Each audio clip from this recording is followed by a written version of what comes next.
বর্ষার বৃষ্টিতে ভাসছে উত্তর ভারতের মতো দক্ষিণ ভারতের নানা অংশ, কিন্তু যে সংসদকেই গণতন্ত্রের মুক্ত মঞ্চ বলা হয়, সেখানে জলযন্ত্রণার দৃশ্য সারা দেশ জুড়ে তোলপাড় ফেলে দিয়েছে। মোদির স্বপ্নের নতুন সংসদ ভবনের দুরবস্থা বেআব্র হতেই শোরগোল পড়ে গিয়েছে। 1200 কোটি টাকা ব্যয়ে নির্মিত নতুন সংসদ ভবনের বেহাল দশার জন্য সরকারকে তুলোধনা করছে বিরোধীরা। 2023 সালের 28শে মে নতুন সংসদ ভবনের উদ্বোধন করেছিলেন প্রধানমন্ত্রী নরেন্দ্র মোদী। সেপ্টেম্বর থেকে অধিবেশনের সূচনা হয় গণতন্ত্রের নবনির্মিত এই ভবনে। অর্থাৎ বছর ঘোরার আগেই মাঝ বর্ষায় বিপত্তির মুখে পড়ে সংসদ ভবন।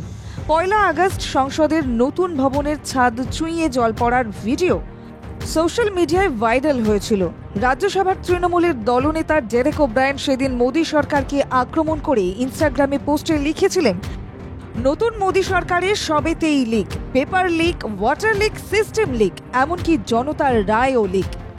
এবার রাজ্যসভাতেও সেই একই হাল, জল থই থই সংসদ ভবন।